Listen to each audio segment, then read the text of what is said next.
سلام عرض ادب جناب فروتن، صدای بنده رو داریم؟ بله، کاملا واضح و مشخص. جناب عطاآقی عزیز وقتتون بخیر. خب دوستان، من فکر کنم یک کمی زمان ببرید تا تعداد دیگری از عالم محترم به ما ملحق بشن. ما فرصت و غنیمت پیش بریم و خیر مقدم میگیم به همه فعالین محترم و تشکر بابت وقتی که جناب فروتن برای جلسه گذاشتن.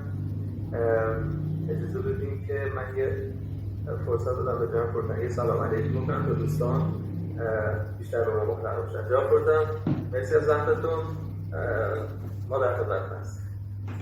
سلام خدمت شما و دوستان عزیز، وقتتون به خیر و شادی باشه انشالله.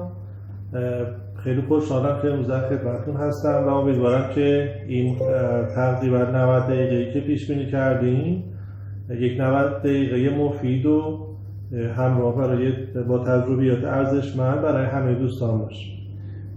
من همون شما دستور بدید، آماده هستم که شروع کنم. خیلی متشکرم.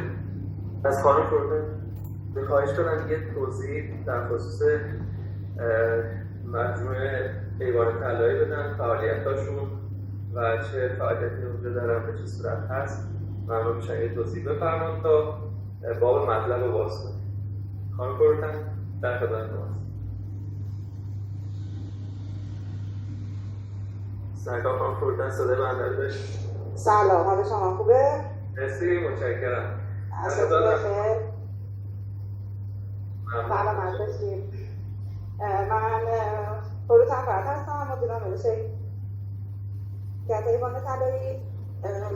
خدمات بازرگانی ارائه می‌کنیم از رفع واردات و صادرات به صورت صفر تا صد و بحث حواله‌های ارزی، انتقال پول، تامین کالا توی چین و کشورهای اروپایی که خب یه همکاری مشترک هم داریم با آقای عطاآقی که خوشحال میشید که اگه عزیزان توی این زمینه کاری داشتن یا مبحثی بود بتونیم بهشون کمک کنیم. خیلی عالی، خیلی متشکرم. سلامت باشید. خواهش می‌کنم. دوستان حتما استفاده خواهم کرد.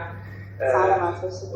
من با اجازه دوستان یک سری از موارد رو لیست کردم. البته موضوع اصلیمون که خب همون تعیین ساختار تعرفه کالای گمرکی هستش، ولی حالا ببینیم اگر فرصت شد من یک چند مورد دیگری رو هم یادداشت کردم که از این یادداشت خدمتتون کنم. یکی تعیین ماهیت کالا هست، مورد سوم ارزش‌گذاری کالاهای صادراتی و وارداتی، مورد بعدی نحوه تعیین مسیر گمرکی که چرا بعضی از کالاها مسیر سبز رو میرن، چرا بعضی‌ها مسیر زرد، چرا بعضی مسیر قرمز، و مورد بعدی بازبینی گمرکی و مورد آخر سال ساخت کالا و اینکه چه کالایی رو گمرک مستمر در نظر میگیره. البته من فکر نمی‌کنم این همه موضوعات بتونیم بپردازیم. حالا دوستان ما صحبت رو شروع می‌کنیم در خصوص تعیین ساختار تعرفه کالا. شروع می‌کنیم صحبت کردن. انشالله کلام آقای فروتن که منعرض شد، دوستان اگر صحبتی سوالی دارن میتونن مطرح بفرمایند. جناب فروتن در خدمتتون هستیم. چشم، خیلی ممنونم. اگر که آقای مهندس عطاآقی عزیز بخوایم جناب فروتن صدا کنید بله یا نه میکروفون رو بسته. الان صدا خوب هست؟ بله. خیلی عرضم به حضورتون که اتس خود رو میشه تا حداقل 16 ساعت در موردش صحبت کرد و خب یه بحثی که هر چقدر شما عمیق بشین داخلش جا برای صحبت بیشتر داره.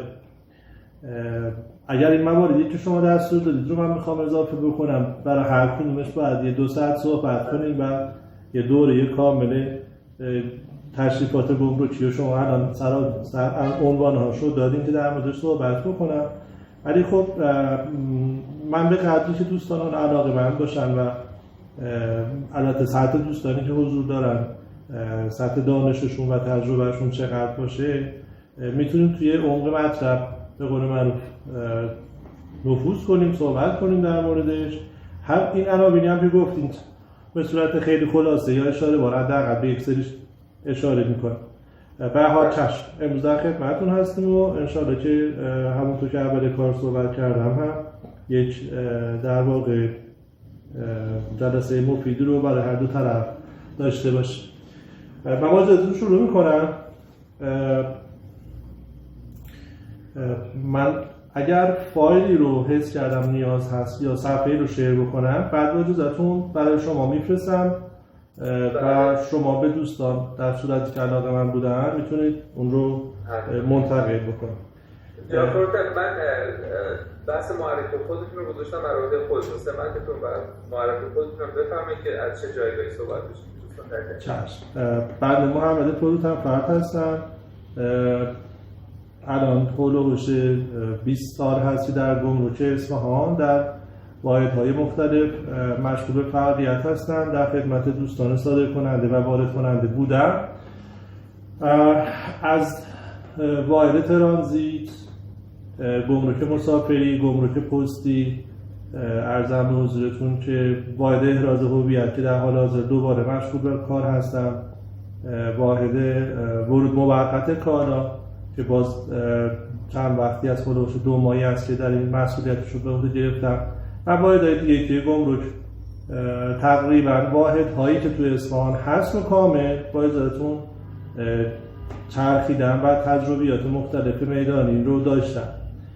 به واسطه یه تدریس توی زمینه ترخیص کالا و ارتباط با گروه‌هایی مثل مجموعه ایوان طلایی به قول معروف اطلاعات و دانش اون طرف میز رو هم البته قسمتیش رو پیدا کردم.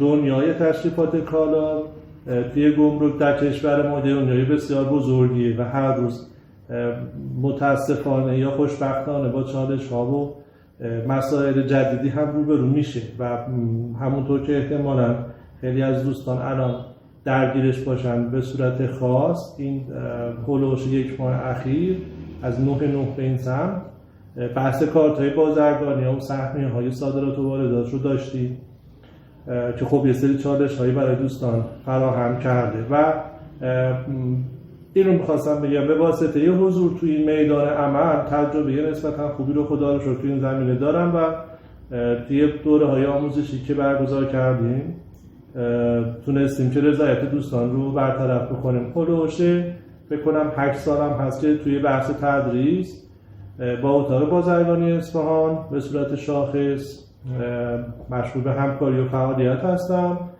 سابق یکم زمان بیشتری وجود داشت توی مؤسسات دیگه هم فعالیت میکردم ولی خب الان واقعیتش محدودیت ایجاد شده و در حد یک سری دوره‌های خصوصی و نهایتاً اتاق بازرگانی اصفهان عناوینی که دوستان تهیه میکنن رو در خدمتشون بودیم و هست. اگر سوال دیگه نیست من با اجازهتون برم سر مطلب. من فقط به دوستان اطلاع بدم که جلسه ضبط میشه و توی بخش آموزش سایت کوتاهش حتما برگزار خواهد شد برای دوستانی که به هر دلیلی نتونستن تشریف بیارن. من فکر کنم جلسه خیلی مفید خواهد بود. فکر کنم بیشتر مزاحمتون بشه اینجا خودتون. خواهش می‌کنم. میکروفون رو خدمت شما که ادامه بدید. سلامت باشید. من در خدمت شما خواهم بود. البته اگر صلاح بدونید میتونید در آخر کار راه‌های ارتباطی توی فضای مجازی رو هم به دوستان ارائه بکنید، چه از طریق مجموعه ایوان طلایی چه از مجموعه به صورت مستقیم تا جایی که زمان و دانش اجازه بده در خدمت دوستان خواهیم. اگر اجازه بدید من دیگه شروع بکنم بحث رو، چون همین جوریش هم من فکر می‌کنم اگر بخوایم واقعا جلسه مفیدی باشه زمان کم میاد. اگر بخوایم در مورد طبقه بندی کالا صحبت کنیم آقای مهندس، شما خودتون از با تجربه‌های در واقع موضوع هستین. سیستم طبقه بندی کالا یک سیستم بین‌المللی هست که خوشبختانه توی کشور ما هم داره اجرا میشه و سالهای ساله که هولوش 30 و اندی ساله که ما داریم از این سیستم استفاده میکنیم. یه سری ویژگی داره که همیشه من توی دوره ها بهش اشاره میکنم. شاید مهمترین ویژگی هاش این باشه که این سیستم در مورد طبقه بندی کالاهای فیزیکی هست و در مورد کالاهای خدماتی اصطلاحاً این کاربردی نداره و استفاده نمیشه ازش کرد. پس دوستانی که احیانا تو بحث حوزه صادرات یا واردات خدمات هستن از این موضوع در واقع نمیتونن استفاده بکنن. ما سیستم های موازی با طبقه بندی کالا داریم مثل سیستم آیسیک که تو بحث خدمات حرف برای گفتن دارم، ولی خب متاسفانه توی سیستم چسکود این در واقع ضعف وجود داره. از طرفی چون این یک سیستم بین‌المللی هست، در واقع این کشورهایی که عضوش هستن از جمله کشور ما نمیتونن ساختار بین‌المللی اون رو تغییر بدن، حذف بکنن یا حتی ویرایش بکنن. منظورم از ساختار بین‌المللی اون ساختاریه که توی سطح جهانی ازش در واقع همه کشورها استفاده میکنن. متولی این سیستم سازمان جهانی گمرک هست، WCO World Customs Organization، و معمولا هر 5 سال یک بار یک نسخه آپدیت شده از این سیستم رو به اعضای خودش در واقع برای اعضای خودش منتشر میکنه. خوبی در واقع این سیستم اینه که یک سیستم پویا هست و یک سیستمی هست که مدام آپدیت میشه، چون مدام در سطح جهان کالاهای جدید به وجود میان، تجارت بعضی از کالاها فروکش میکنه، بعضی کالاها رشد میکنه تجارتش، و خب اینها این سیستم رو با چالش در واقع روبرو میکنه. برای همین نسخه های بروز شده این در واقع سیستم احتیاج است که هر سال به کشورهای عضو ابلاغ بشه، منتشر بشه براشون. در بین 5 سال هم ما عموما یک سری رأی‌های جهانی داریم که تو کمیته جهانی تصویب میشه و اونها هم برای کشورهای عضو در واقع لازم الاجراست، یعنی میشینن یک کمیته‌ای در مورد یک کالای به خصوصی که اختلاف وجود داره با هم دیگه صحبت میکنن، به یک رأی میرسن، میگن آقا برای این کالای X این کد رو ما باید در نظر بگیریم و این به کشورهای عضو منتشر میشه و به اطلاعشون رسونده میشه. ما یک بازرگان در ایران هم میتواند این مسیر رو طی بکنه، در واقع اعتراض بکنه به این مسیر، به اون مسیر چسکود کالاش و خب رأی جهانی بگیره که بقیه دوستان هم بتونن ازش استفاده بکنن. مورد دیگه که باز در مورد سیستم چسکود میخوایم صحبت بکنیم اینه که علیرغم این صحبتی که عرض کردم خدمتتون یک سیستم جهانی مشترک هست و به اصطلاح یک زبان مشترکی بین همه تجار و کسایی که هست که در تشریفات صادرات یا واردات کالا درگیر هستند، در بعضی مواقع اختلاف‌هایی رو هم بین کشورهای مختلف ما به وجود میاریم.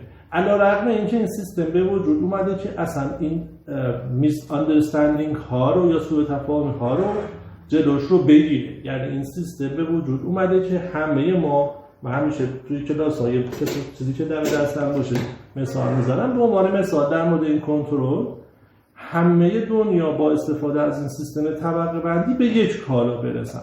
من الان سعی میکنم چندی مثال بزنم که علیرغم اینکه کالای شناخته شده هست ولی میتونیم طبقه بندی ها یا کد های مختلفی رو براش در نظر بگیریم و این چالش رو متاسفانه ما با این سیستم داریم. میونه فرمایش شده. من یه سوال بپرسم که برای حالا دوستان شفافتر بشه. این که میفرمایید در سطح جهان به حال مشترک هست، مرجع تصمیم گیرنده رو هم لطفاً بفرمایید چه مرجعی قانون‌گذاری کنید؟ عرض کردم خدمتتون تصمیم گیرنده و قانون‌گذار و اون مرجعی که این سیستم رو آپدیت میکنه سازمان جهانی گمرک هست که اینها در طی نشست‌های مختلفی که در طول سال و سال به صورت دوره‌ای در واقع دارن و کمیته HSF دقیقاً دارن، میان میشینن و یک قاعده کلی هم دارن. آقای عطابک عزیز، اگر کالایی ترنوور جهانیش از 100 میلیون دلار بیشتر بشه معمولاً یک HSF براش تعریف میشه و اگر که کالایی قبلا HSF رو داشته باشه و میزان ترنوور جهانیش کاهش پیدا بکنه، اون کد در واقع از سیستم حذف میشه.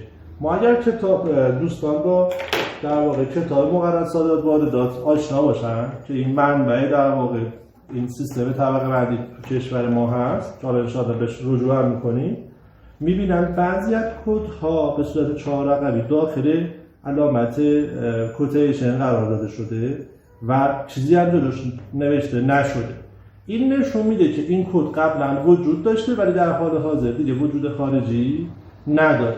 چرا این کار رو میکنن؟ چرا جایگزین نمیذارن؟ بحث آمار و اطلاعات و تحلیل اطلاعات نمیشه یهو بگیم آقا تا نسخه 2022 این مثلا ماژولای تلویزیون بوده، LCD بوده، بعد یهو از نسخه بعدی بشه برفرض ورد و خب این از نظر تحلیل اطلاعات و گزارش آمار و صادرات چالش ایجاد میکنه. پس ممکنه کدی رو در سیستم حذف بکنیم و کدی رو هم اضافه بکنیم.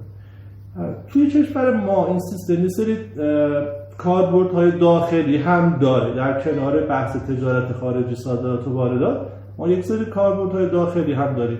مثلا وقتی که دوستان کارت بازرگانی میگیرن تو بحث واردات، ما یک جمله اصلاح میکنم. وقتی که در واقع دوستان کارت بازرگانی میگیرن، یک تعداد محدودی از قسمت‌هایی که توی این سیستم وجود داره رو میتونن به عنوان حوزه وارداتشون به صورت فعال انتخاب کنن. یعنی بیان و ما توی این سیستم اتسکوت 21 قسمت اصلی داریم که اصطلاحاً بهش سکشن هم میگن. شما وقتی کارت بازرگانی جدید میگیرین مجبورین یا در واقع قسمت از این 21 قسمت رو میتونید انتخاب بکنید. وقتی با کارت بازرگانی کار انجام میشه، به قول معروف مالیات پرداخت میکنید، این تعداد سکشن ها در سالهای بعد برای شما افزایش پیدا میکنه به 5 تا 7 تا و غیر در واقع تغییر پیدا میکنه. یکی از موردهایی که پس ما تو واردات کالا محدودیت داریم بحث تعداد یا سکشن هایی هست که تو واردات کالا روی کارت بازرگانی ما هست. من حس کنم سوالی دارید، چیزی میخوایم بگیم شما؟ آیا تا صحبتی؟ نه، من داشتم به قول دوستان رو تایید میکردن، شما ادامه بدید. ببخشید. اگر جایی نیاز به صحبت هست دوستان بگن یا شما زحمت بکشید میکروفون رو باز کنید و خیلی حواسم به بحث کامل هست. خب پس این در واقع یک کاربردهای داخلی هم دیگه هم داره این اتسکوت. یکی از معروف‌ترین کاربردهای دیگه که این بحث طبقه بندی کالا و اتسکوت داره که الان باز توی بحث واردات ما درگیرش هستیم، بحث بخشنامه درصدی یا اون ترخیص درصدی هست که ما توی در واقع بحث واردات داریم و خب بخشنامه‌ای که مستحضر هستید تا اول اسفند باز تمدید شد برای ترخیص کالاهای برای ترخیص درصدی کالاهای وارداتی. تمام این بخشنامه ها، تمام این صحبت ها وقتی که میخواد ممنوعیتی ایجاد بشه یا تسهیلی انجام بشه، معمولا این موارد توی بخشنامه ها به غیر از اسم کالا همیشه با HS کد کالا هم همراه هست که خب اون بخشنامه رو در واقع یه جوری مکمل یا در واقع کامل میکنه که خب منظور ما از این کالا بر فرضی به درختی این HS کد هست یا موارد دیگه. پس توی بحث بخشنامه های داخلی هم ما این مطلب رو داریم و میتونیم ازش استفاده بکنیم. سیستم طبقه بندی کالا موارد دیگه هم هست که حالا من تو این امروز واقعیتش میخواستم این کلاس رو این دوره رو بیشتر با نگاه کاربردی به سیستم HS کد برگزار بکنم. خود سیستم رو شاید خیلی از دوستان باش آشنا باشن. ما مجوزهایی که توی واردات داریم یا توی صادرات داریم باز برمیگرده به HS کد کالا. بحثای ارزش کالا که شما فرمودی، بحثای چه صادراتی چه وارداتی باز برمیگرده به HS کد کالا. میتونیم بگیم که این HS کد کالا یک فونداسیون و یک پایه مسیر شما هست برای مسیری که در آینده کالای صادراتی یا وارداتی شما طی میکنه. یعنی کالای شما چه شرایط حمل و نقلی داره، چه شرایط نگهداری داره، چه مجوزهایی برای واردات یا صادراتش تو کشور ما لازم هست به صورت موازی متقابل توی کشورهای دیگه، چه مواردی رو باید دوستان در واقع رعایت بکنن. هزینه هایی که به این کالا تعلق میگیره و خب یک سری قواعد داخلی کشور ما که مشخصاً و ویژه برای کشور ما طراحی شدن به این سیستم چسکود برمیگردن. خب پس من اینجا یه پرانتز بازم، این که چند دیجیت هست تعداد بقوله و اینکه چند تاش مشترک بین جهانی هست، اینا رو من فکر کنم دوستان راغب باشن بدونن. یه اشاره میکنم. لطفاً بله حتما. سیستم چسکود، من این جمله رو بگم و به اون مطلب برسم. ببینید ما تو طیف صادرات و واردات، تو یک عملیات صادرات واردات، خب مشخصا هر صادرات یک واردات هم هست. یعنی یک نفر کالایی رو داره صادر میکنه، این کالا ترانزیت میشه و یک نفر داره این کالا رو وارد میکنه. اگر ما این رو مثل یه پل نگاه کنیم بهش، مثل یک طیف نگاه کنیم بهش، یک سری شخصیت‌های حقوقی عموما دولتی و غیر دولتی همین وسط حضور دارن. همه اینها وقتی در مورد کالا میخوان صحبت کنن با این چسکود صحبت میکنن. شرکت‌های بیمه، شرکت‌های باربری، شرکت‌های بازرسی، بانک‌ها، صرافی‌ها که نه حالا خیلی ارزم بزرگ تو خود گمرک، سازمان‌های مثل اتاق بازرگانی، وزارت، بله دقیقاً تمام اینها و خیلی وقتا اصلا شرح کالایی در کار نیست، چسکود کالا در واقع عنوان میشه. یه بررسی کوتاهی که کرده بودن 17 بار این چسکود توی اسناد مختلف تکرار میشه. یعنی چسکود کالا قرار از کشور مبدأ را بیفته برسه به کشور مقصد، 17 بار این شرح کالا توی اسناد مختلف که دوباره یک کاربرد دیگه چسکود هست اینها تکرار میشه. پس این بحث بسیار بسیار بسیار مهم. این مطلب رو بگم و برم واقعا سراغ ساختارش. یه بحث دیگه که ما باز توی واردات متاسفانه باش مشکل داریم، بحث این در واقع این سهمیه ارزی هست اصطلاحاً، که خب وقتی که دوستان تو واردات یک کالایی رو میبینن سهمیه ارزیش پر شده، متاسفانه اینجوری گفته میشه که آقا برو و چسکود کالات رو عوض کن و با یه چسکود کالا دیگه امتحان کن. نه واقعا اصلا همچین چیزی تقریبا امکان پذیر نیست و بعضی وقتها اگر این اختلاف شدید باشه و کالا توی گمرک حضور داشته باشه، میتواند تا قاچاق کالا هم کار جلو بره و مشکلات زیادی رو برای صاحب کالا به وجود بیاره.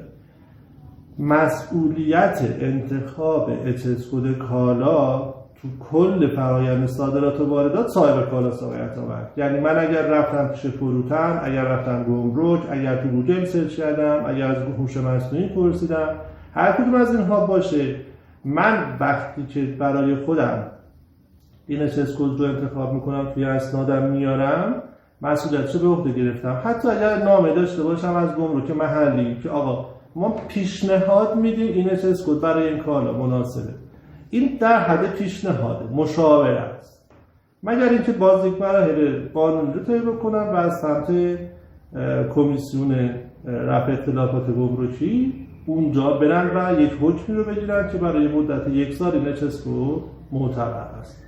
آره من یه نکته رو شما یه نفس تازه کنید توضیح بدم خدمت دوستان، شاید جالب باشه براشون. گاهی همین که می‌فرمایید مسئولیت انتخاب چسکود با بازرگان هست، خب خیلی نکته مهمه. خیلی ها واقعا اطلاعی ندارن. بعد چه اتفاقی میفته وقتی که کالا میاد توی گمرک و اگر تطابق نداشته باشه با همون چسکود انتخابی، با هم خب باید برن ثبت سفارش اصلاح کنن. حالا این روند بعد از خیلی از مراحل اتفاق، یعنی شما باید ثبت سفارش کردی، ارز رو تهیه کردی، حواله کردی، ارز مثلا کالا رو اول گرفتی، حالا فعلا کالا رو اوله، بعد با یه وقتی که کالا میاد توی گمرک باید ببینی با یه چسکود اشتباهی رو هستی، شما باید برگردی عقب، ارز تا سیستم بانکی پس بدی، بری ثبت سفارش رو اصلاح بکنی و خب خودش هم مشغول هزینه است با این و زمان که الان مدل می‌بینید چقدر میشه ثبت. ما موارد زیادی توی بانک اینجوری داشتیم و اهمیت انتخاب چسکود واقعا نشون میده که همون اول ابتدای کار درست انتخاب بشه که به این مراحل و به این ضررها و علاوه زمانی و عدم نفعی که باعث میشه دقیقاً. همه اینها رو واقعتش شما هم تاکید کردید که انتخاب چیز خود یک کار هنرمندانه است، یک کار تخصصیه و صرفاً و مخصوصاً متاسفانه در حال حاضر با یک سرچ ساده توی هوش‌های مصنوعی یا موتورهای جستجو نباید اکتفا کرد به اینکه این کد برای این کالا انتخاب شد، اوکی برم این کار رو انجام بدم و استفاده بکنم. مسئولیت‌های زیادی داره این بحث انتخاب چیز کد و خب اهمیت خیلی زیادی هم داشته، خب بهش اشاره شد. ساختار بین‌المللی چیز کد یک ساختاری هست که از 6 رقم تشکیل شده. ما رقم ها رو توی چیز کد دو تایی می‌کنیم، به صورت زوج می‌کنیم. بعد به کشورهای عضو اجازه داده شده تا 6 رقم به این کد اضافه بکنن. کشورهایی که ما باهاشون تجارت زیادی داریم مثل چین، روسیه، اینها اومدن بعد 4 رقم به این کد جهانی اضافه کردن. یعنی چیز کد توی کشور چین معمولا یک کد 10 رقمی، تو کشور ما یک کد 8 رقمی، یعنی ما 2 رقم بهش اضافه کردیم تو کشور. خب مشخصا هر چقدر تعداد رقم ها بیشتر باشه جزئیاتی که باید در مورد کالا بیان بشه بیشتره. یعنی ما اگر باز مثالی بزنیم در مورد مثلا این لیوان، اگر این لیوان در کشور ما با یک کد 8 رقمی لیوان مثلا شیشه‌ای عنوان بشه، توی یک سیستم 10 رقمی بر فضل ظرفیت این هم باید اشاره بشه، یا اینکه آیا بستر دسته‌ای دارد یا خیر. پس هر چقدر جزئیات کالا بیشتر باشه تعداد رقم ها هم بیشتر میشه. خب این برای تاجرها، این برای بازرگان ها مناسب نیست، از سمتی برای دولت ها بهتره، چون میتونن کالا رو در واقع از هم دیگه تشخیص بدن. سیستم جالب بود. من یعنی الان من خودم واقعا اینجوری فکر کردم که همه جای دنیا استانداردش هم 8 رقمه. جالب. نه، ما توی ژاپن یا توی آلمان 12 رقم داریم و تو حالا کشورها به در واقع اون نیازی که دارن تعدادش رو بیشتر میکنن. دوره آقای کرباسیان یک دوره گمرکی ایران به صورت پایلوت تو شهید رجایی اومدن از سیستم 10 رقمی استفاده بکنن، ولی بعدها کنسل شد در اون موقع و این کار رو پیدا نکرد. حالا به هر دلیل عرضم به حضورتون که خب در مورد ارقامش گفتیم. خود این سیستم چیز کد 3 قسمت مجزای مستقل داره که ما بتونیم بگیم سیستم عددی یا قسمت عددی. یک سری یادداشت هایی که به این سیستم عددی کمک میکنن و تفسیر میکنن و 6 تا قاعده که اینها به قواعد عمومی تفسیر معروف هستن. این 3 بخش به هم دیگه کمک میکنن تا ما برای هر کالایی به صورت مشترک به یک کد برسیم. یعنی تمام وظیفه این سیستم اینه که جلوگیری بکنه از اختلاف بین صاحب نظران، بین گمرک و صاحب کالا و اون سازمان دولتی و غیر دولتی که بهش اشاره کردیم، که همه با توجه به این موارد بگیم که آقا اوکی این کالایی که ما میگیم کدش این هست. پس این 3 تا در واقع قسمت رو هم بهش اشاره کردیم. من حالا سعی میکنم مثال‌های مختلفی بزنم از این سیستم و که برای دوستان آشنا باشه. توی قواعد من یه نگاهی هم به ساعت بکنم. توی قواعد ما چند تا قاعده داریم که توی مثال من سعی میکنم باز اونها رو یه توضیح مختصری بدم که اونها هم شاید برای دوستان جالب باشه. فرض مثال یکی از بهترین مثال ها، یکی از به نظرم جالب ترین مواردی که توی بحث طبقه بندی کالا هست بحث ظرف و مظروف هست. یعنی من متاسفانه یه جایی هم نشستم هیچی دور برم نیست. فرض مثال شما یه گیتاری رو در نظر بگیریم که توی ظرفی قرار داره، یا یک در واقع سیلندر گازی رو که من میشه سر کلاس ها مثال میزنم در نظر بگیریم که داخل این سیلندر یک گازی داره صادرات یا واردات میشه و یک سوال مهم اینجا به وجود میاد: آیا این ظرف رو من باید در اسنادم به صورت جداگانه بهش اشاره بکنم، یعنی یک اچ اس کد کالای خاص بهش در واقع تخصیص بدم یا خیر. نمیدونم متوجه سوال من شدید یا نه. من دارم یک صادراتی انجام میدم برف از گاز نیتروژن. این گاز باید مشخصاً توی یک ظرفی قرار بگیره و با استفاده از این ظرف صادر بشه یا وارد بشه. آیا نیاز است که در اسناد من به 2 HS کد اشاره بشه یا نه فقط 1 HS کد؟ این سوال توی قواعد عمومی تفسیر بهش پاسخ داده میشه، ولی اگر بخوام خیلی ساده بهش اشاره بکنم میگه نوع ظرفی که دارید شما استفاده میکنید چیه؟ آیا ظرفی که دارید استفاده میکنید اصطلاحاً چند بار مصرف هست یا نه 1 بار مصرف؟ وقتی که ظرفتون 1 بار مصرف باشه، مثل شیشه خیارشور، شیشه عسل، شیشه مربا، اینها شما در اسناد اشاره‌ای به اون ظرف نمی‌کنید. مثل گاز مخصوص کولرهای خودرو، این کپسول گاز داخلشه، بعد از استفاده این کپسول دور انداخته میشه و این کپسول دیگه پس استفاده مجدد نمیشه. پس شما توی این نوع مواقع 1 HS کد میزنی، فقط اون ماده‌ای که داخل ظرف هست، مثل خیارشور، مثل مربا، مثل اون گازی که خدمتتون مثال زدم. ولی موقعی که ظرف شما دوباره میتونه برای همون کالا مجدد استفاده بشه، شما اون HS کد کالا رو به صورت مشخص و مجزا باید حتما بهش اشاره بکنید. من خودم اوایلی که توی گمرک کار میکردم، خب میدیدم صادرات غیر انجام میشه، بشکه‌های 220 لیتری، و به خودم گفتم این بشکه ها خوب ارزش داره، اینا رو چرا در نظر نمیگیرم؟ بعد دیدم که خب یک همچین قاعده‌ای وجود داره و مهمترین و بزرگترین ظرفی که وجود داره ما تو تجارت ازش استفاده میکنیم که مدام بین کشورها جابجا میشه، کانتینرها هستن. که کانتینرهای 10 فوت، 20 فوت و 40 فوت، اینها ما میبینیم توی اسناد حتی رویه‌شون با کالایی که همراهشون هست متفاوته. یعنی اگر واردات به کشور ما رو در نظر بگیریم، کالا ورود قطعی میشه به بندر مثلا شهید رجایی، بندر عباس، ترانزیت داخلی میشه به گمرک اصفهان، کانتینری که همراهش هست ورود موقت میشه و بعد از مدت معینی باید اون کالا برگرده. حتی تو مثال اون سیلندری هم که براتون مثال زدم، اگر ما صادرات رو در نظر بگیریم، من صادرات گاز نیتروژن دارم به کشور برف از ترکیه، گازی که صادر میکنم صادرات قطعیه، این کالا از کشور خارج میشه، کپسولی که داخلش هست صادرات موقته، این میره و دوباره این به کشور برمیگرده. پس این HS کد باز اینجا خودش رو نشون میده. خب صادرات موقته، برای اون HS کد خاص شرایط خودش رو داره، برای اون گاز شرایط خاص خودش رو داره. تا اینجا جناب فورتن، من که سوال اینجا به ذهنم من فکر کنم سوال خیلی از دوستانم باشه.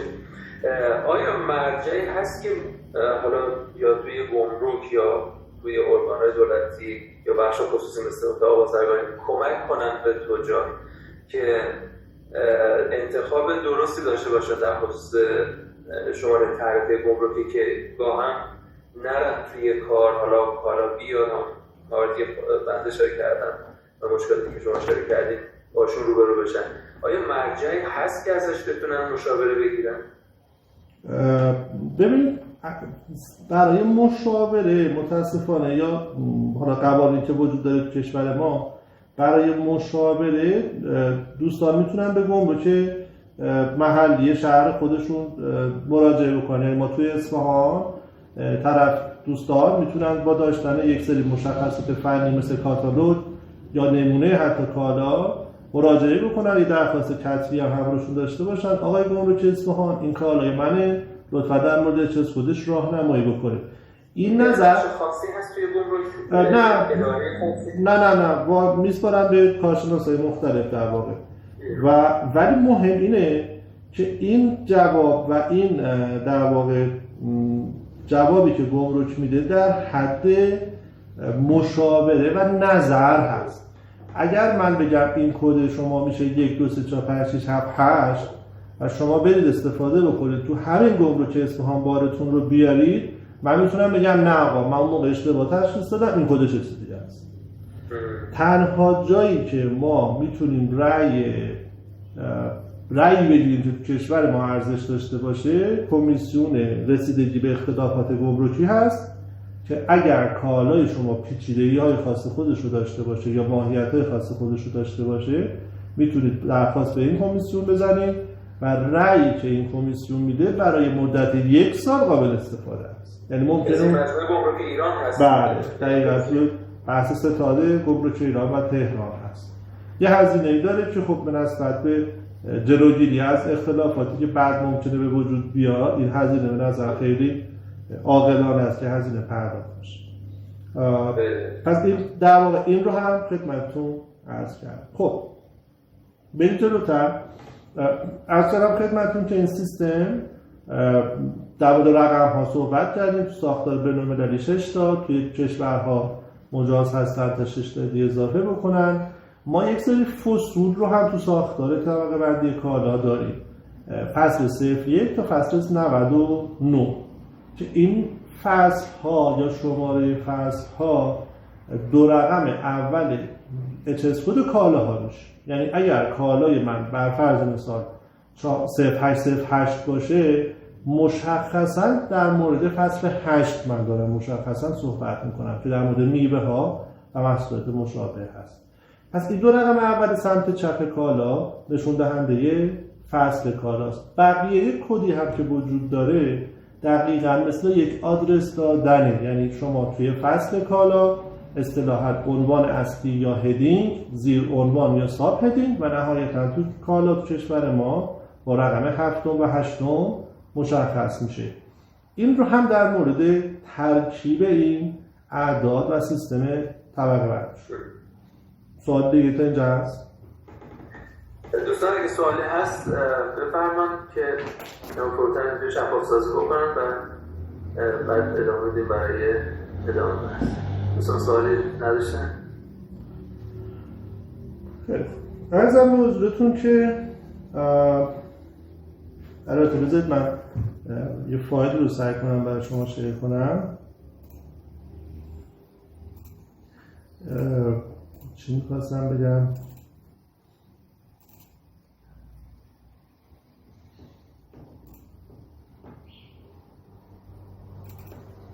خب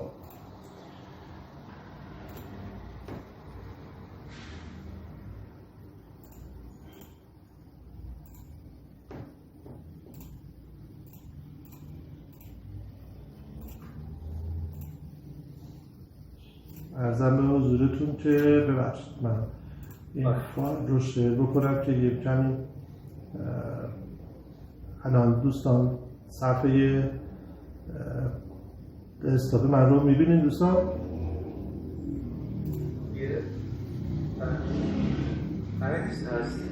بله. حالا میام در واقع جلو. خب این حالا میاد در واقع همینجا اشاره مجدد بکنیم. صفحه یه لینک دیدیم من دوستان هست، البته فکر کنم عکسش رو الان عوض کردم ولی میتونید پیدا بکنید به راحتی. همینطور صفحه اینستاگرام بنده بود، شماره تلفن همراه من. بریم جلوتر. از این مقدمات گذشتیم، در مورد فصول صحبت کردیم. آقای عطابک عزیز یک مورد قشنگی که وجود داره این فصل 98 کالا هست یا سیستم طبقه بندی هست. در مورد فصل ها مثل که شیر نیست، فقط یه صفحه هست که عکس خودتون گویا روشه. اجازه بدید من شیر کردم واقعیتش ولی نمیدونم الان برای من چیزی که فعاله های مهندس استوب شیرینگه، یعنی داره برای من شاید مشکل اینترنت و فنی باشه. اجازه من با یه نرم افزار دیگه باز بکنم این رو. اجازه بدید چند لحظه ببخشید.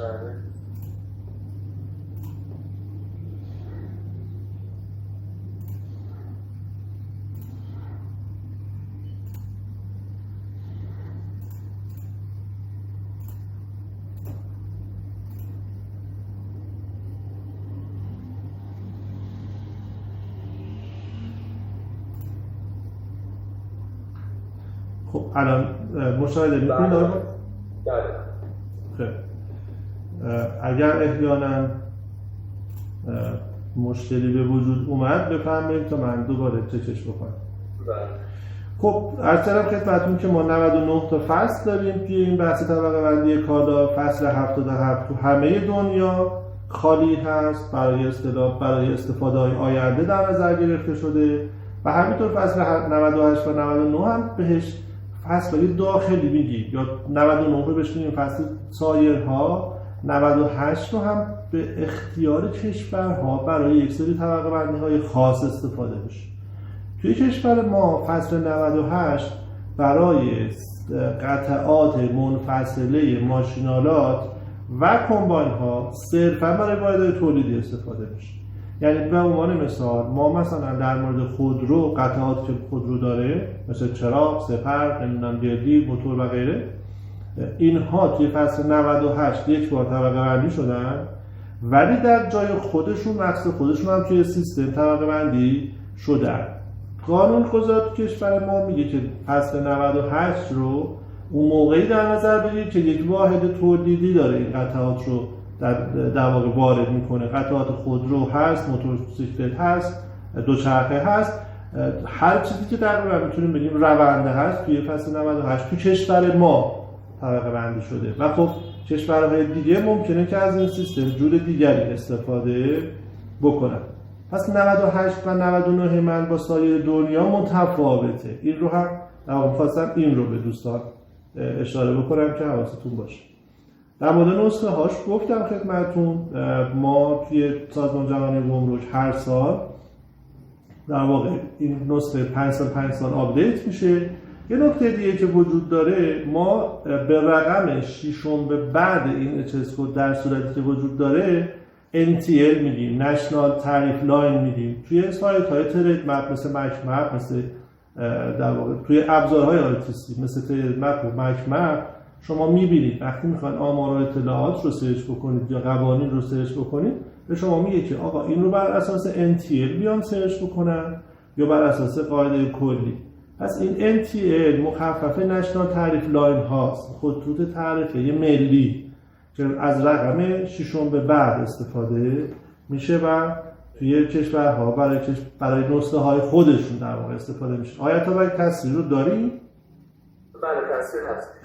جان فروتن الان با این فرمایشی که میفرمایید به این تعدد هست و تعداد زیاد و کالاهای متفاوت و قطعات بی‌نهایت میتونه باشه، اینا کار گمرک قاعدتا باید سخت بکنه و تماما با تشخیص کارشناس گمرک احتمالاً این انجام میشه، درسته؟ بله دقیقاً. ما تو کشورمون و خیلی کشور دیگه که من مطالعه کردم تنها مرجعی که در مورد چسکود کالا میتونه نظر بده گمرک هست. توی کشور ما هم تنها نهاد تخصصی برای تشخیص چسکود کالا گمرک هست. و خب کارشناس گمرک در عمل، چون که بله. اینا که نمیتونه به صورت سیستماتیک و ماشینی تشخیص داده بشه. اصلا ما نتیجه کار رو میتونه خیلی سخت کنه. دقیقاً برای کارشناسایی که توی بخش فنی کار میکنن خیلی وقتها، من یه مثال واضحی براتون بزنم آقای مهندس. ببینید ما مثلا کالایی مثل شیره خرما یا LCD موبایل، ما امروز کیسی داشتیم در موردش داشتیم صحبت میکردیم، LCD موبایل تعرفه اصطلاحاً مذکور نداره. ما 2-3 تا تعرفه هست که میتونیم واقعا استفاده بکنیم و به نظر میاد درسته. یا شیره خرما باز همینطور، یعنی ما توی سیستم جهانی حالا کالای شیر خرما شاید تجارت جهانیش به اون عدد نبوده و کد مشخصی نداره. 2-3 جای کتاب میتونیم استفاده بکنیم و هر کارشناسی هم بنا به دیدگاه خودش میگه نه این کد درسته یا این کد درسته، که خب بعضا باعث اختلاف‌هایی هم میشه. بعضی وقتها هم یک مرزهای خیلی باریکی وجود داره بین در واقع اساس کد کالایی که میشه انتخاب کرد. حالا من میرم سراغ یکم چند تا مثال با هم دیگه ببینیم که متوجه بشیم که در واقع چه ظریف کاری هایی وجود داره. این مثالی الان خدمتتون میخوام ارائه بکنم که معمولا من با سر کلاس ها بهش اشاره میکنم. بذار ببینم اون یکیش هست معروف تر از این. نه این تبلت های قدیمی آقای عطابک، من و شما یکم سنمون ممکن از بقیه دوستان بیشتر باشه. یه موقعی که یکم هنوز آب توی رودخونه اصفهان بود و میرفتیم کنار رودخونه قدم میزدیم، یه تبلت های بزرگی دست مردم بود، معمولا یک آنتنی هم داشت، اسپیکرهای خیلی وحشتناکی هم داشت، تلویزیون رو میگرفت. اون دور هم یادمه که هنوز این رومونگو اینا داغ بود، مردم میشستن میگیدن اینها رو. این دستگاهی که در موردش من صحبت کردم که سیم کارت هم میخوره، این به نظرتون میتونه تلویزیون باشه یا موبایل باشه یا تبلت باشه؟ به نظر میاد هر سه تا. دقیقاً. ما خیلی وقت‌ها دستگاه هایی داریم که چند کارن، چند تا عملکرد دارن و میتونیم بگیم که اوکی این تلویزیونیه که میشه باش تلفن زد، یا نه این تلفنیه که میشه باش تلویزیون گرفت. ما خیلی کالاهای دیگه هم اینجوری داریم. یعنی وقتی فکر بکنید مثلا باز این مثال معروف موبایله، این موبایل تلفنیه که راهنمایی یا نویگیتور داره، تلفنیه که دوربین داره، یا دوربینیه که تلفن داره. و خیلی میگم موارد دیگه که دستگاه ها، ماشینالات الکترونیکی از این دست خیلی زیاد میشن، دستگاه هایی که عموما چند کاره هستن. خب جناب بردن، اگر اینجا فرضاً یکیشون چه میدونم 8% حقوق ورودیش باشه، دیگری 5%، اون یکی 15%، گمرک کدوم ملاک عمل، یعنی تشخیصی که میده رو میذاره رو بالاتره یا نه شاید دوست داشته باشن دوستان گمرک که بذارن بالاتره، ولی ما برای اینها قواعد و قانون داریم. تو همون قواعد عمومی تفسیر میاد صحبت میکنه در موردش. ما 2 تا قاعده کلی داریم که حالا دوستان از من اینو به یادگار داشته باشن چون وقتمون هم داره به پایان میرسه. 2 تا قاعده کلی داریم که بتونیم اچ کد کالام رو مشخص بکنیم. یکیش عملکرد اصلیه، یکیش ماهیت اصلیه. یعنی این دستگاه‌های چند کاره رو هممون توی دفترمون تقریبا داریم. اسکنر، کپی فکس، تلفن، پرینتر. اگه باز اینم دوباره مثال قبلی دیگه، این چیه آقا؟ اسکنریه که پرینت هم داره، یا پرینتیه که اسکن داره، یا تلفنیه که پرینت و اسکنر هم داره؟ این چیه؟ ما میایم میگیم که آقا عملکرد اصلی این دستگاه چیه؟ عملکرد اون دستگاه چند کاره پرینتره، پس میشه پرینتر چند کاره. عملکرد اصلی این دستگاه اون انتقال صوت و تصویره، پس میشه موبایل هوشمند و در جایگاه خودش قرار میگیره. اون تبلتی که مثال زدم یا این ساعت هوشمندی که باز تو تصویر هست، این ساعت هوشمند همچنان ساعته. من این رو میبندم به دستم برای ساعت، درسته جی پی اس داره، ضربان قلب من رو کنترل میکنه، مثل تجهیزات پزشکی عمل میکنه، ولی در نهایت عملکرد اصلیش طبق سیستمی که وجود داره تو بخش ساعت ها قرار میگیره. یا اون مثال پرینتر تو بحث پرینتر ها. خب امکانش هست که گمرک جهانی عقب بمونه از بله گذاری، چون که الان خب تحولات جای مثلا چین خیلی زیاده، کالاهای عجیب غریبی، گجت‌های عجیب غریبی داره تولید میشه، یا خاصه صنایع. آیا گمرک جهانی ممکن عقب بیفته؟ 100% و متاسفانه من میتونم بگم عقب هست، چون مخصوصا توی این چند وقت اخیر سرعت تغییرات تکنولوژی انقدر زیاد شده که ساختار کالاها روز به روز داره عجیب غریب تر میشه و کالاهایی به وجود میان که ترکیب یا ماهیت کالاهای قدیمی هستن. من این مثال رو خدمتتون عرض بکنم. ما اسکوتری که برقی سطح شهر مثلا الان توی اندازه های مختلف استفاده میشه، توی نسخه موجود اچ کد این تو دسته اسباب بازی ها قرار میگیره، ولی من حس میکنم که تو نسخه بعدی حتما جزو وسایل نقلیه قرار میگیره، چون داره به شدت استفادهش تو همه کشورها زیاد میشه. چرا میذارش گمرک جهانی فعلا تو اسباب بازی ها؟ چون اونجا میاد باز عملکرد اصلیش رو تفسیر میکنه، میگه من از نگاه من سازمان جهانی گمرک چه درست چه غلط، این اسکوتر وسیله است برای سرگرمی، اصطلاحاً اینترتینمنت بهش میگه، بعد میگه چون اینترتینمنت سرگرمیه میبرمش 95.8 جزء اسباب بازی ها قرار بشه. خب حالا اگر یعنی به هر حال گمرک تشخیص میده که تحت فلان تعرفه باید قرار بگیره، ولی تاجر میگه که نه من مثلا تعرفه چینی ما دارم که تحت این تعرفه شرکت چینی اینا قرار داده، این اختلاف دوباره میره تو همون کمیسیون حل اختلاف گمرک ایران مطرح میشه؟ بله البته ما یک مراحل قبل‌تر داریم. هر پرونده‌ای که گمرک یک کارشناس مشخص داره، چه صادرات چه واردات. اولین نفری که شما باید اختلاف رو با اون در واقع برطرف بکنید اون کارشناس هست. اگر شما کارشناس مربوطه رو بتونید توجیه کنید با استفاده از اسناد و مدارکی که دارین، خب شما یک اساس کد گفتین، ایشون یکی مدارک شما مثبته، ایشون قبول میکنه میگه اوکی بفرمایید.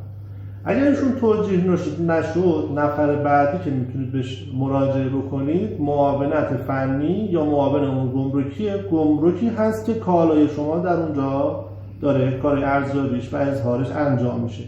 برفرض من کالام از اصفهان توی گمرک اصفهان داره کارش انجام میشه، قرار از گمرک خرمشهر خارج بشه یا از چابهار خارج بشه، من باید مراجعه بکنم به گمرک اصفهان.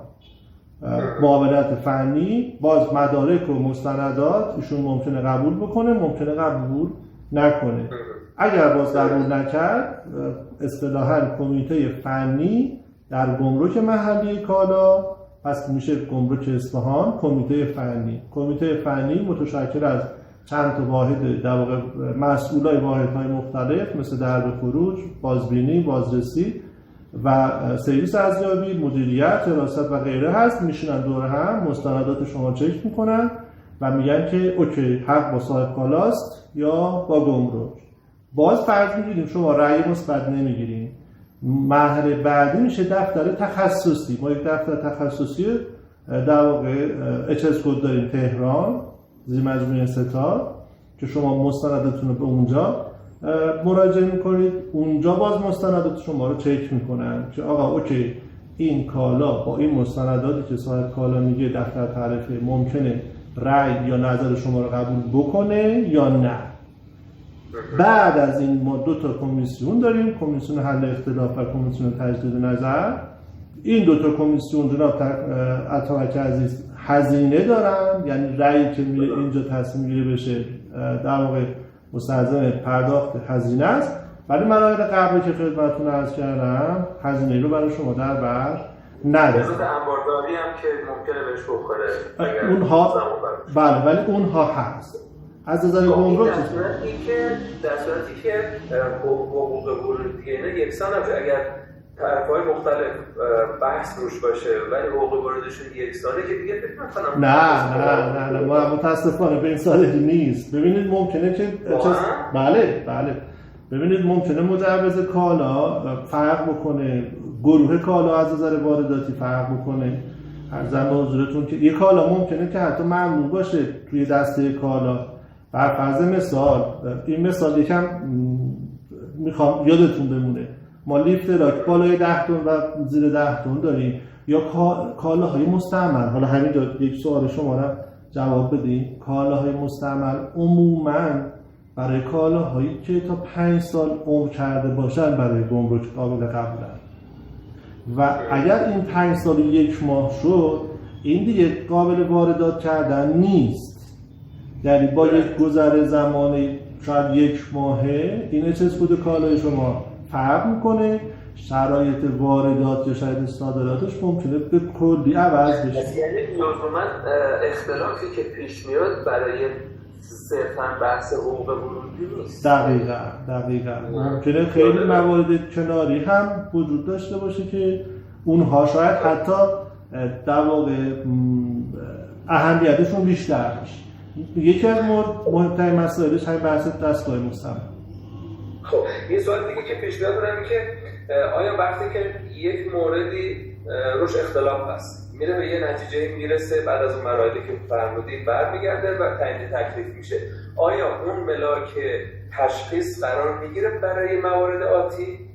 نه برای همین مشتری، شاید برای مشتریان دیگری میتونن در واقع استناد کنن به اون سابقه‌ای که وجود داشته. بله، مخصوصا اگر رأی رو از اون کمیسیون حل اختلافات و تجدید نظر گرفته باشن به شدت قویه، اون رأی قابل استناد هست.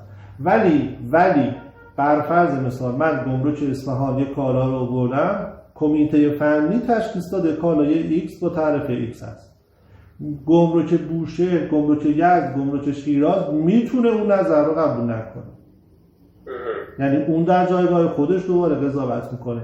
اون کمیسیون رفع اختلافات چون در یک جایگاهی از نظر اداری بالاتر قرار داره، اون رأیش رو میتونه به باقی گمرکات کشور در واقع تفویض بکنه. ولی گمرک هایی که موازی هستن نه، ممکنه این اتفاق مورد قبولشون قرار ندید. نه خیلی جالب. یه سوالی برام پیش اومد، حالا خواستم یادداشت کنم فراموش کردم. حالا شما اگر بحثای ادامه بحث من یه مثال با اجازتون بزنم آقایتون. سوالی یادم یه سوال خیلی خوبی هم بود. حالا امیدوارم یادتون بیاد. من یه دوره میخوام سوء استفاده کنم دو تا از این مواردی که شما گفتید رو با بحث چیز خود کافی کنم و بگم. ما بحث تعیین ماهیت رو که شما فرمودید داریم. فکر کنید من توی گمرک کارشناس فنی ارزیاب کارشناس هستم و شغل آب و اجدادی من مثلا بحث سنگ طبیعی بوده، من کار سنگ میکردم و در کنار کار گمرک هم کار سنگ هم انجام دادم. من از دور نگاه میکنم به یک سنگ، میگم که این سنگ مرمریته یا گرانیته یا هر چیز. من به عنوان کارشناس گمرک حق اظهار نظر در مورد ماهیت کالا رو ندارم و این مسئله تعیین ماهیت باید با در واقع توسط یک شخصیتی که ذی صلاح هست توی این حوزه بررسی و عنوان بشه. مثلا همین مثال سنگی که خدمتتون عرض کردم اصطلاحاً نمونه برداری میشه توسط اداره استاندارد یا شرکت‌های بازرسی و این نمونه در آزمایشگاه ذی صلاح این موضوع بررسی میشه. اون آزمایشگاه میگه که اوکی آقا این تیکه سنگی که برای من آوردی مرمره یا تراورتنه یا موارد دیگه. خب شاید مثلا اینجا بگیم که خب آقا اوکی من دارم صادرات میکنم، چه فرقی داره چه خود تراورتنه بزنم یا گرانیت رو بزنم. ما تو بحث ارزش پایه صادراتی دوباره اینجا برامون مهم هست. خب شما سنگی که داری میبری، این متر مربعی که توی کانتینرت گذاشتی اگر مرمر باشه یک عدد، اگر گرانیت باشه یک عدد، سایر سنگ ها عددهای خودشون و دوباره این بحث وصل میشه به بحث رفع تعهد ارزی صادرات. یعنی شما ممکنه یک سنگ ارزونی رو اظهار بکنی ولی یک سنگ گرون قیمتی رو داری با خودت میبری و خب اگر گمرک این رو کشف بکنه توسط این فرآیندی که خدمتتون عرض کردم میره تو بحث‌های قاچاق کالا و قاچاق در واقع ارز و خب جریمه‌های بسیار سنگینی رو هم برای اون صاحب کالا متاسفانه در نظر می‌گیره. پس این تعیین ماهیت هم ما ببخشید من اینو در بگم گمرک به یک نهاد بیرونی در واقع تکیه میکنه، اون نظر میده که آقا اوکی این کارایی که برای من آوردی مثلا نخ تکلای نمره 30 از جنس مثلا آکریلیک هست.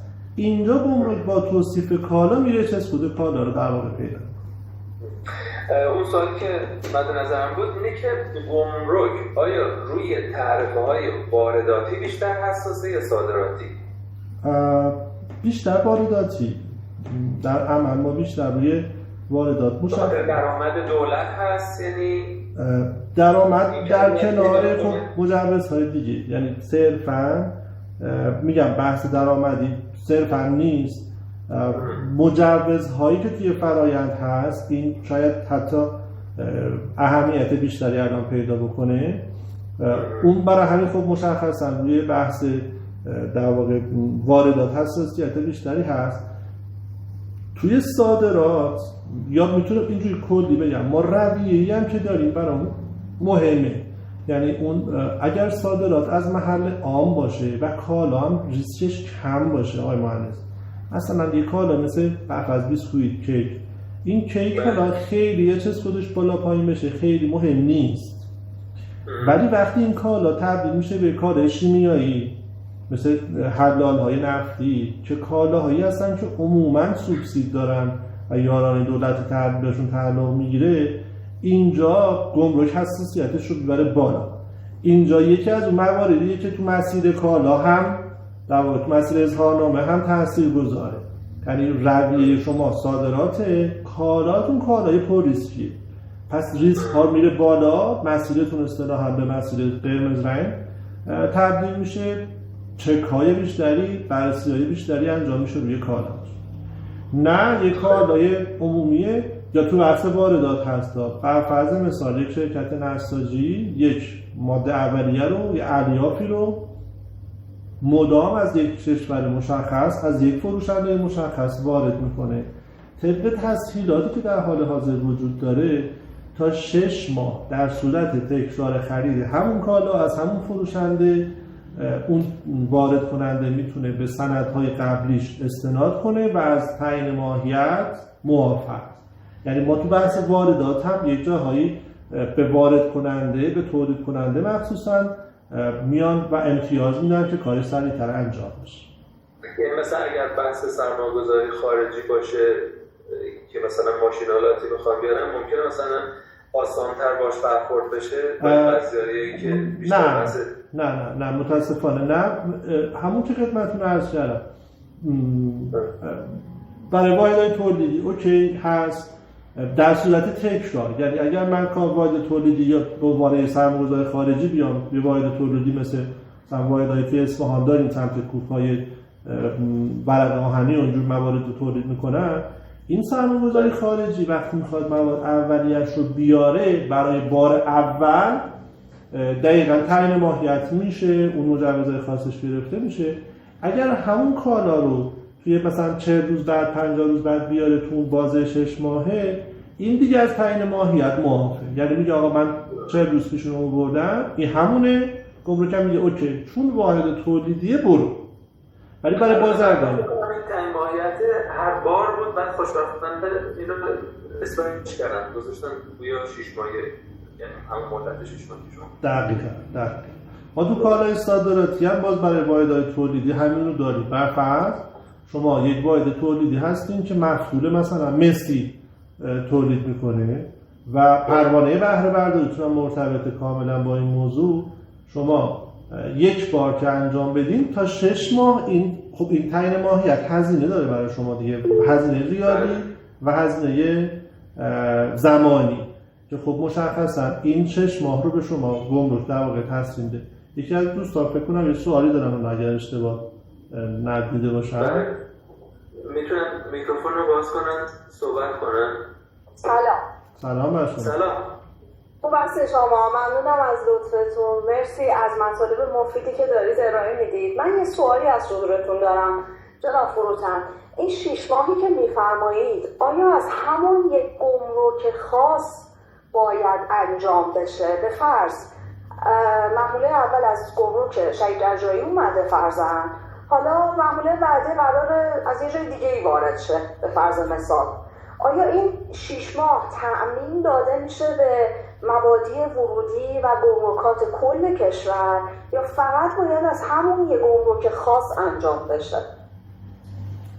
عرضم حضورتون که ببینید بعضی چیزا با تعامل رفت میشه. ما کیس کاملا مشابه کیس شما رو داشتیم، یک واحد تولیدی بود که یک نوع نخ در واقع خاصی رو وارد میکرد برای محصولاتش. ما از شهید رجایی رو بحث ترخیصش رو بعد دوستان در واقع انجام دادن و بعد توی گمرک اصفهان هم اون رو تکرار کردن. گمرک اصفهان رو متقاعد کردیم که این همون کالا هست و دیگه تعیین ماهیت نفرست. ولی بر فرض مثال اگر این توی گمرک برفرض بوشهر بود، گمرک بوشهر میتواند بگه من قبول نمی‌کنم. اینجا توی قانون خیلی مشخص در مورد این موضوع صحبت نشده که این 6 ماه باید توی گمرک ورودی باشه یا خیر. پس این دیگه نحوه در واقع تعامل شما با اون گمرک هست که نشون میده و مسیر شما رو مشخص میکنه. تبلیغ بکنم همینجا یه جورایی، ما توی فرآیند ترخیص توی گمرکات داخلی، حالا حداقل من اصفهان رو خبر دارم، به راحتی یا راحت تر از خوشبختانه گمرکات مرزی هست، مخصوصا اگر وارد در واقع تولیدی باشید. اگر تست نکردید یک بار حداقل سرکار خانم تست بکنید گمرک اصفهان. امیدوارم جوابتون گرفته. خواهش میکنم. سلامت باشید. سلامت باشید. خب بریم آقا. چقدر وقت داریم آقای معتمد؟ در 12 دقیقه. من 20 دقیقه وقت داریم که انشاءالله مطلب جو به کلام تعیین ساختن تحت کالا رو ادا کنیم. انشاءالله. که خیلی البته ما خیلی در واقع صحبت خاصی نکردیم واقعا رو طبقه بندی کالا. ولی خب خیلی بحثش به قول پیچیده است و کیس‌های مختلفی ممکنه پیش بیاد. واقعا خیلی از دوستان نیستن توی جلسه حالا ما فیلمش البته میذاریم بخش آموزش و انشاءالله زحمت بیشتری به شما میدیم، از دانش و تجربه شما بیشتر استفاده کنیم. سایر بحثا چون من خیلی سوال حالا هم من هم حتما سایر دوستان براشون پیش میاد، چون ببینید گمرک یه جورایی خیلی از بازرگان‌ها و تولید کننده‌ها فکر می‌کنن یه جای خیلی سختیه که این باید یه ذره باز بشه، یعنی این ارتباطه باید ایجاد بشه که خوشبختانه شما افتخار دارید متاسفانه این جلسه و من فکر کنم برای مابقی بحث و دستیدن 2-3 جلسه دیگری باید زحمت نشون بدیم و حالا دوستان میشن این ویدیو رو که دیدن تعریف میشن سایر بحثا رو دنبال کنن که این بحثا باز بشه و ببینن که واقعا گمرک هم کمک تولید و کلا بازرگانی، من یعنی واقعا اینو به چشم خودم دیدم، یعنی اینجوری نیست که یه مانعی سر راه باشه که متصلی یه همچین برداشتی هست که ایشالا اینا باید با همین تعاملاتی که داریم رفت رو بشه. انشاءالله.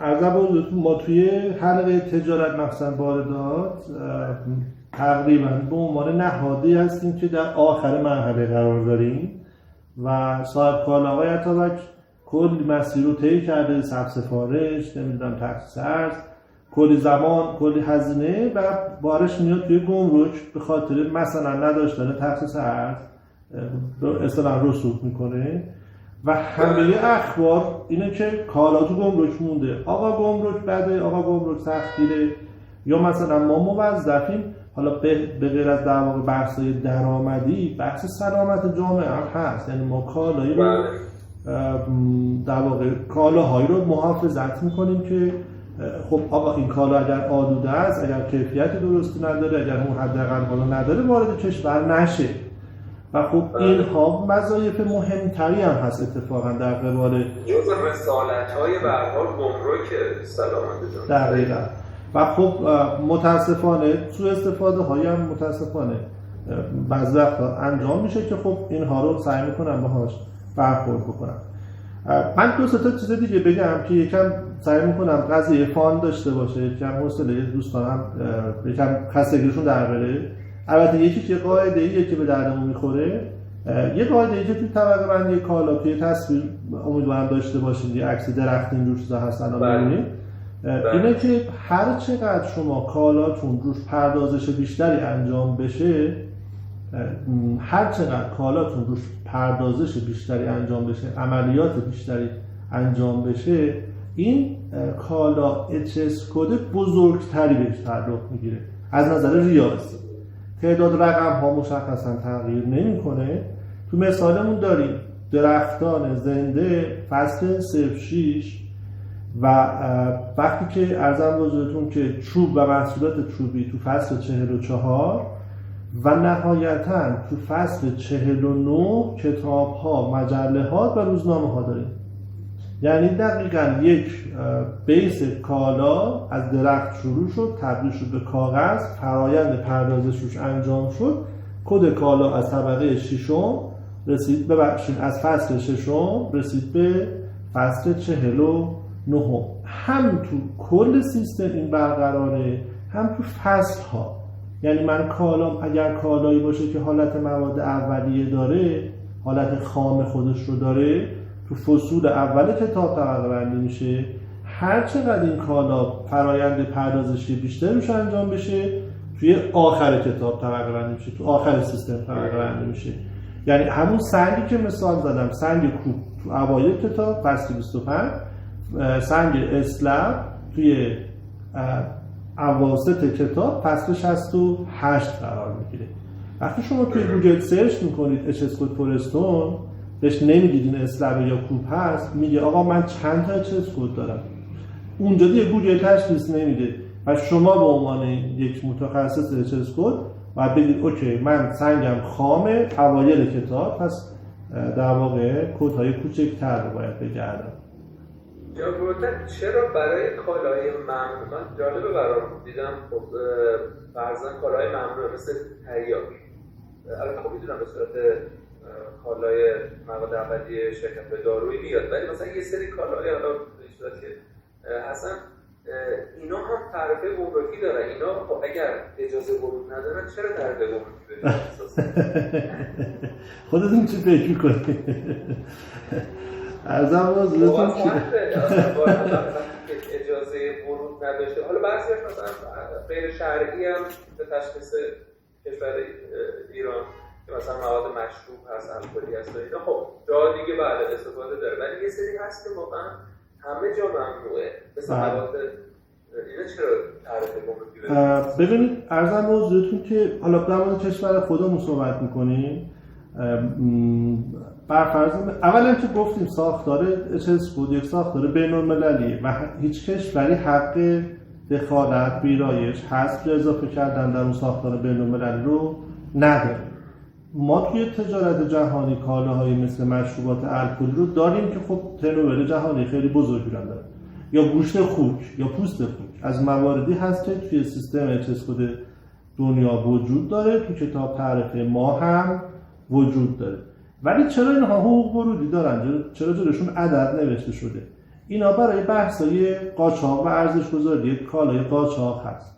اگر به عنوان مثال یک محموله‌ای از مشروب گرفته بشه برای بحث جریمه‌های قاچاق، به غیر از اون هزینه و ارزش کالای واردات شده، اون بحث حقوق ورودیش رو هم باید گمرک در نظر بگیره و بر ارزش پایه گمرک اون رو اضافه بکنه.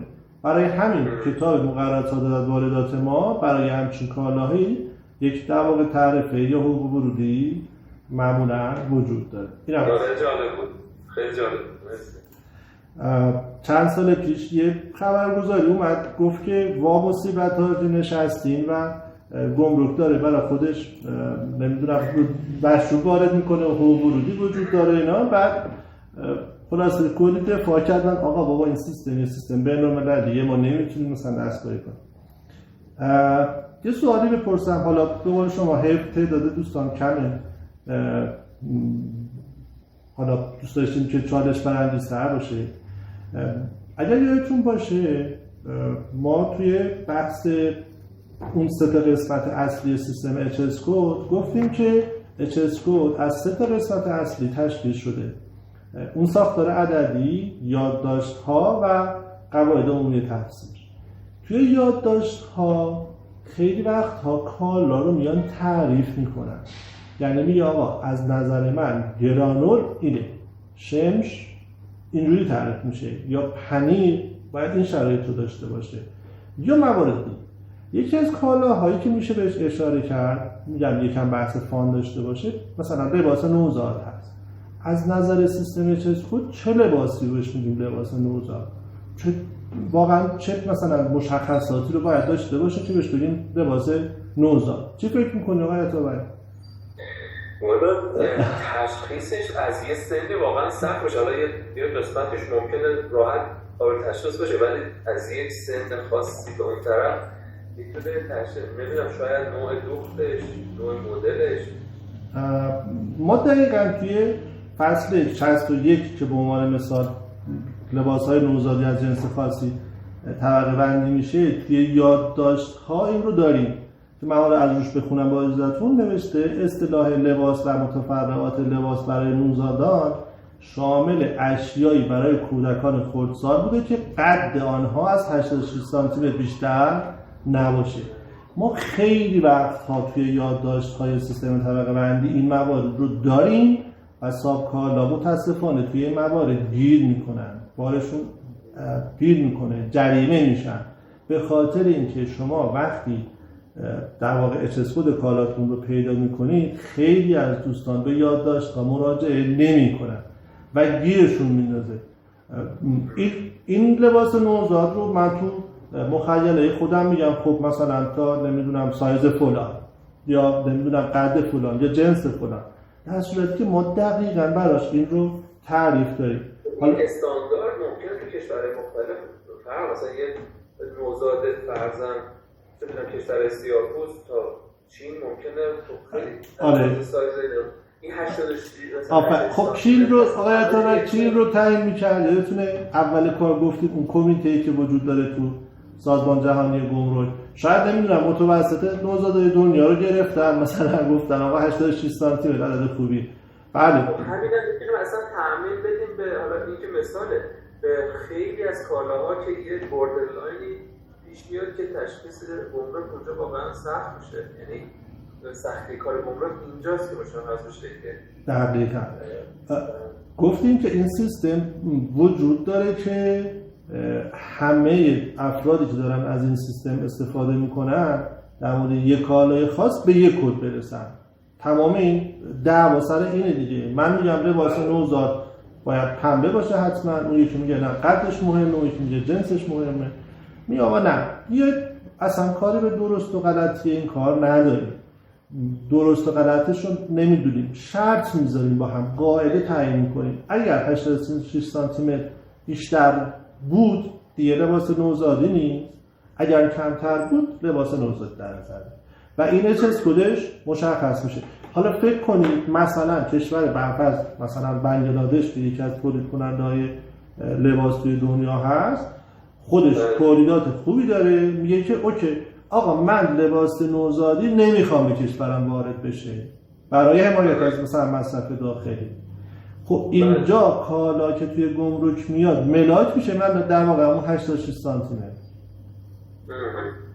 خب حالا یعنی تشخیص اونا رو ملاک عمل قرار بدن برای همه. بله دقیقاً. یا این مثال دیگه بزنم، ما مثلا توی کشور خودمون موتورسیکلت بالای 250 سی سی از نظر قانونی ممنوع است. اصلا نه خرید و فروش وجود داره نه واردات نه صادرات. عموما موتورسیکلت های وارداتی حجم موتورشون رو میزنه 249/99999،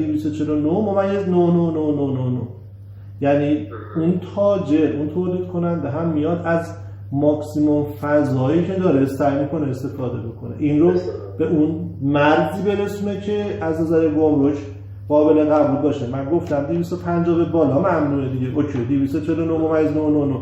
حالا کی تشخیص میتونه بده که این ممیز 0.001 چقدر درسته؟ اون دیگه تقریبا نشده. یه مثال دیگه هم بزنم و با اجازهتون آروم آروم دیگه بحث رو جمع بکنیم. یه مثال دیگه باز تو بحث پوشاکه. چند نفر از دوستان خانم‌های محترم توی در واقع دوره آنلاین هستن. آیا تو باید کت دم دستت هست؟ کت که پوشته باشی یا کاپشنه که زیپ وسط هست میارم میشه بیاری منه ببخش.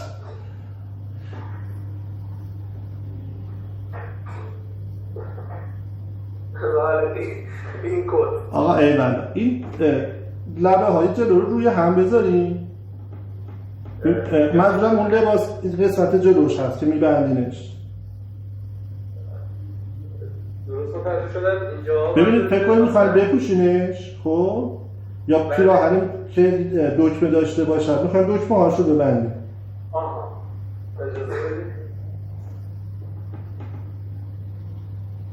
حالا امیدوارم موازی نباشه شانس ما.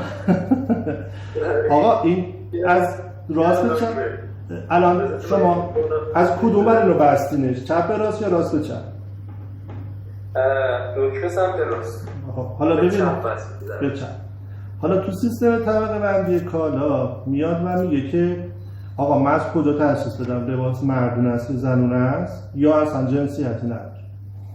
میگه که آقا این یادداشت باز، یادداشت 9 فصل 66 میگه که کالاهای مشمول این فصل در جلو از چپ به راست بسته میشوند، من دست چپم، از چپ به راست بسته میشوند لباس مردانه یا پسرانه، و لباس هایی که از جلو از راست به چپ بسته میشوند به عنوان لباس زنانه یا دخترانه تلقی میشن. حالا از خانم محترمم میخوام که در واقع فکر بکنن شلوار یا لباسی که میبندن آیا این قاعده درست هست یا نه.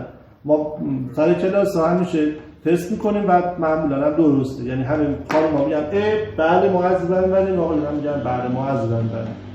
باز این در واقع یک توافق، یک چیزیه که استانداردی شده که دوستان استفاده میکنن. حالا تو ادامهش قشنگه میگه که این در مقررات در حالتی که برش لباس به صورت مشخص آشکار نشون نده که برای یک جنسیت خاص هست. یعنی حالا اگر یه لباس شب زنانه باشه، طرح و دوختش مشخص باشه، این جهت برشتی خیلی مهم نیست.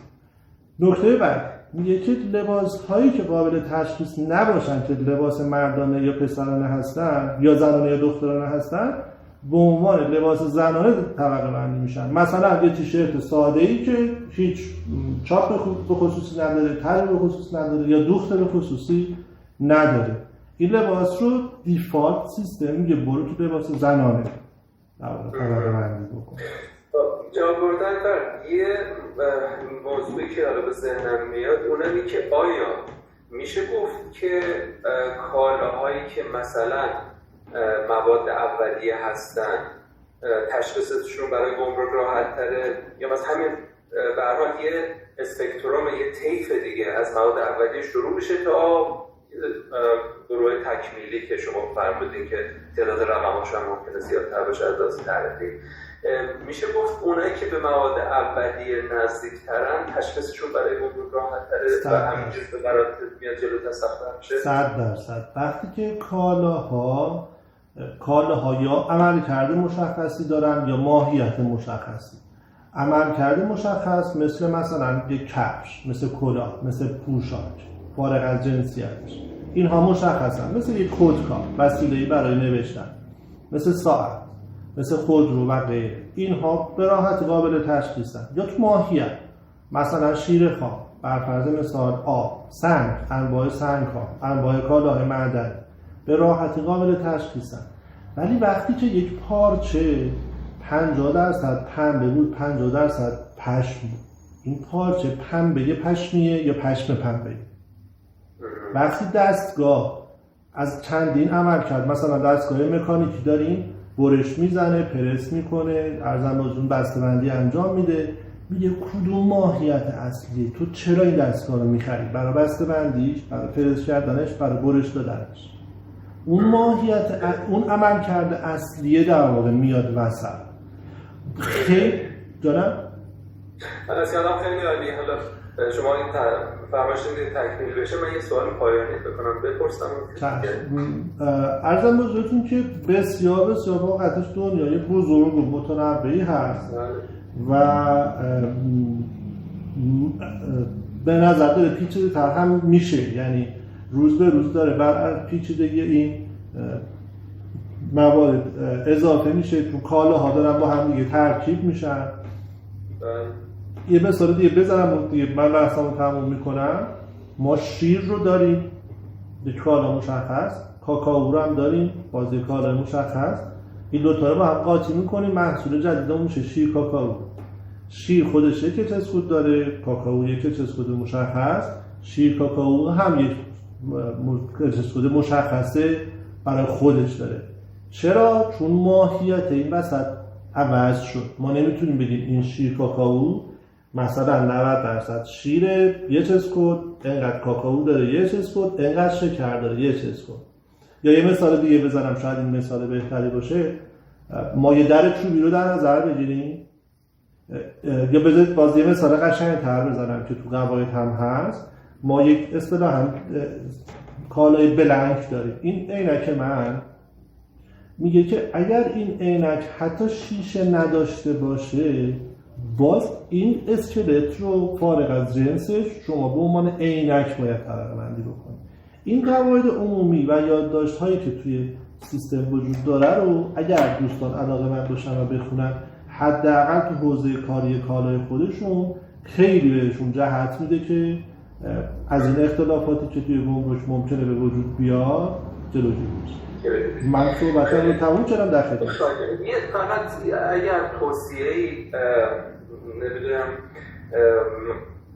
یه همون در حد توصیه بفرمایید که دوستان از چه مسیری برن، یعنی چی رو بخونن، از کجا میتونن اطلاعات بهتر بگیرن که نهایتاً ختم بشه به انتخاب تعرفه مناسب. توصیه‌ای برای دوستان داشته باشیم و بفرمایید آخر کار خوب باشه. خیلی سوال سختی بود واقعیتش، خیلی مورد سختی. ببینید اولا که خب این دوره‌ای که الان برگزار شد دوره بسیار کوتاهی بود در مورد اچسکود و خیلی میشه در مورد اچسکود صحبت کرد، خیلی بحث تخصصی زیادی داره، میشه حتی در مورد حوزه های کالای مختلف دوره‌های مختلف و مستقلی برگزار کرد، مثلا حوزه نساجی، حوزه شیمیایی و غیره. به نظر میاد با توجه به توضیحاتی که اول جلسه که خدمتتون بودیم عرض شد خدمتتون، چون انتخاب اچسکود یک انتخاب واقعا بی‌نهایت مهم هست، این کار باید با هوشیاری و مشاوره و استفاده از تجربیات دوستان مختلف انجام بشه.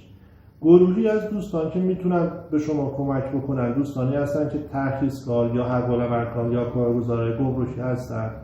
گروه دیگه خود بچه‌های گمرک، کارشناسای گمرک هستن که میتونن به شما کمک بکنن و اینکه این کار رو واقعیتش جدی بگیرید، سرسری نگیرید. انتخاب اچسکوده، شاید شما با یه اچسکود بزنید سهمیه ارزیتون رو رد بکنید یا نمیدونم بگید آقا حقوق ورودی کمتری داره یا مجوز واردات آسان‌تری داره و بیاد کاراتون توی گمرک و قفل بشه باردتون و نتونید ترخیصش بکنید. ما در واقع یه چیز دیگر هم اینجا بگم، ما یه کالایی رو ممکنه مثلا وارد بکنیم و اون کالا رو شما میارید توی کشور، وارداتش رو انجام میخواین بدین، کالا میرسه، همون بحث تغییر ثبت سفارش و رسوب کالا عددهای بسیار بسیار بزرگی رو من توی این سال‌ها دیدم که بعضی از شرکت‌ها مجبور شدن پرداخت بکنن به خاطر اینکه فقط میخواستن این کار رو یکم سرسری گرفتن، یکم جدی بهش نگاه نکردن یا مثلا بر اساس سوابق گذشته زدن. خب این اچسکود در تو در واقع کشور ما این هر سال عوض میشه، ویرایش میخوره و خب این رو از این صاحب نظرهایی که وجود دارن حتما قبل از شروع پروسهشون بهش دقت بکنن و استفاده بکنن که انشاءالله دچار مشکل نشه. خیلی عالی، خیلی استفاده کردن جناب کوردن و مرسی از شما آقای پروفسور عزیز کارشناس ارشد گمرک، مرسی از پیمان طلایی که باعث بانی برگزاری این جلسه شد. ان شاءالله ما زحمت بیشتری بهتون میدیم و از همینجا خدمت دوستان قول میگیم که در خدمتتون باشیم، حداقل 2 جلسه دیگه به فواصل هماهنگ میشیم و از فرمایشات شما استفاده کنم. خیلی متشکرم از دوستانی که به ما ملحق شدن، برای همتون بهترین آرزوها رو دارم. مرسی جناب کوردن و خواهش می‌کنم سلامت باشین، شب خوبی داشته باشین و خدا. خدا.